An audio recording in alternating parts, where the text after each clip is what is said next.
causally assign that to the cost of one, to the cost of producing one widget. Well, you can't, so those are allocated.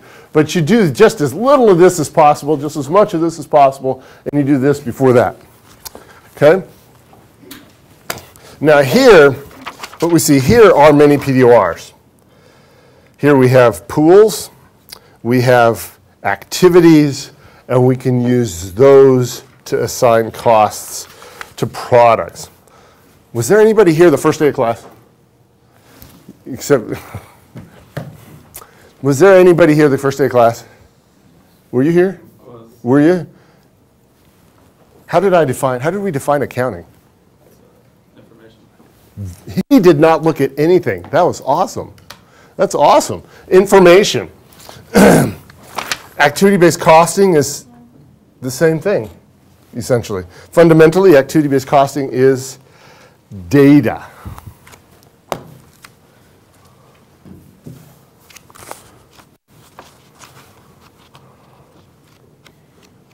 Fundamentally, it is data. And so, what I like to talk about down here is this. Activity-based costing translates financial information into verb, noun, grammar. Okay?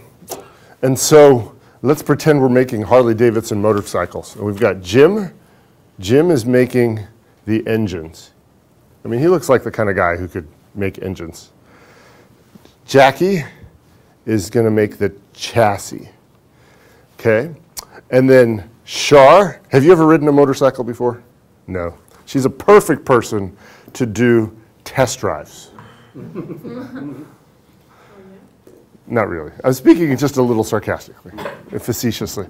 And so Shar will do final inspection and test drives. So we've got Jim making engines, Jackie making chassis, and Shar doing test drives. So now we've just translated their work into verb, noun, grammar, right? Can we calculate the cost of how much it costs Jim to make one engine? This means yes, and this means no. Nick, which way was your head moving? That's what I thought.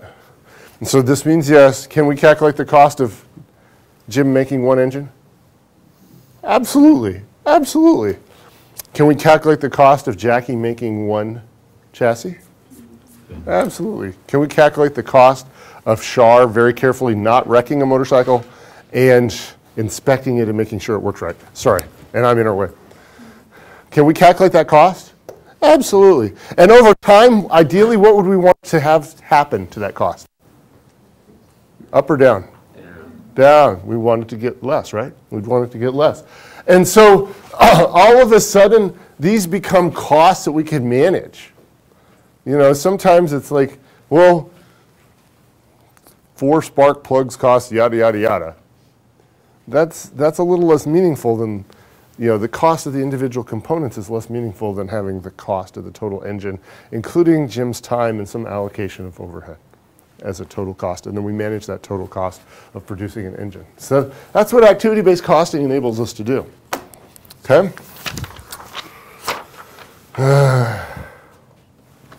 And here's some more definitions, which not that important for now. So what was the title? Who was paying attention? Stephanie, were you paying attention? What was the title of the last 2 slides? It was the definition of activity-based costing. It was the definition of activity-based costing. And so now what I'm going to talk about, that was very good. This is very good. And so now we're going to talk about activity-based management. So activity-based costing is the process of determining the cost of an engine, a chassis, in final assembly and test riding. Okay?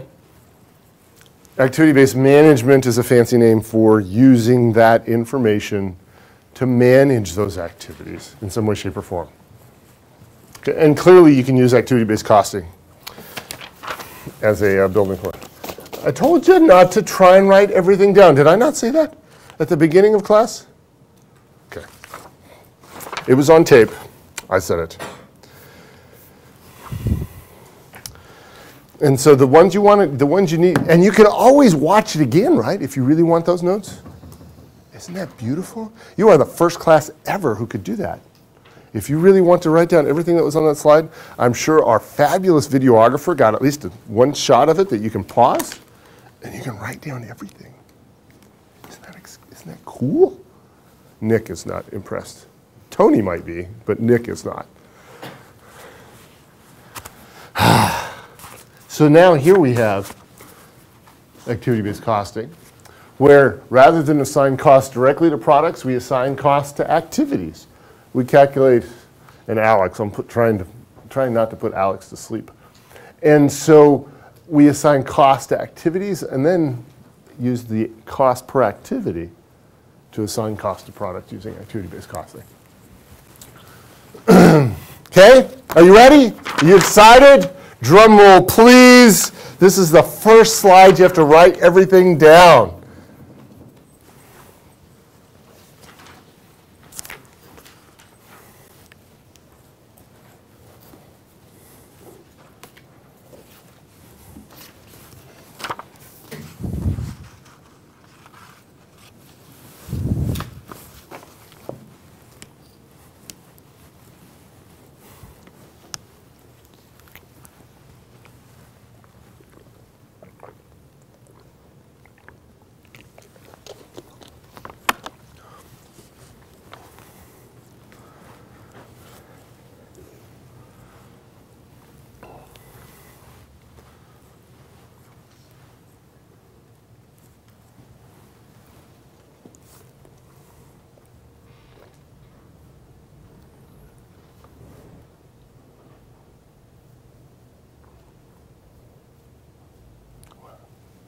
Somebody's probably watching, the Mighty Ducks in class.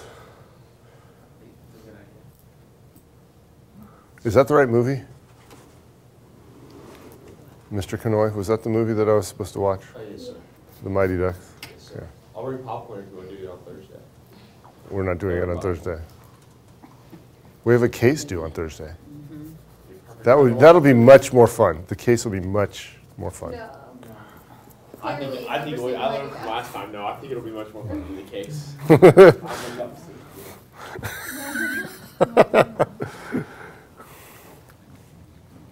We'll watch the tape and see how many times you said my name during that class.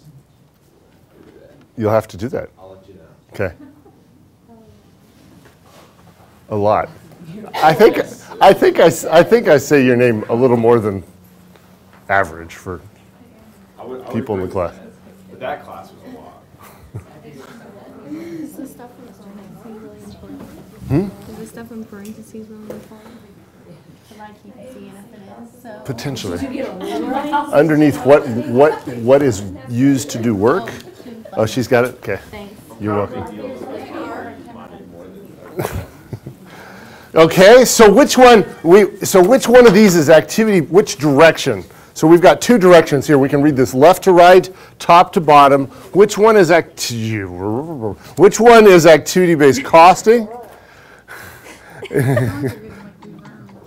And which one is activity-based management? Which one's activity-based costing? Matthew Hutchinson, your card's up. Which one's activity-based management? Top to bottom, left to right. Which one's activity-based? Huh? Left to right's which way? The cost drivers, activities, and performance measures. Is activity-based management or costing? Costing, I think. Okay. Mr. Kanoy, what do you think? I'm going to say it's up and like top to bottom is costing and left to right is Management. I like that a little better. Because here we're just determining cost. Here we're determining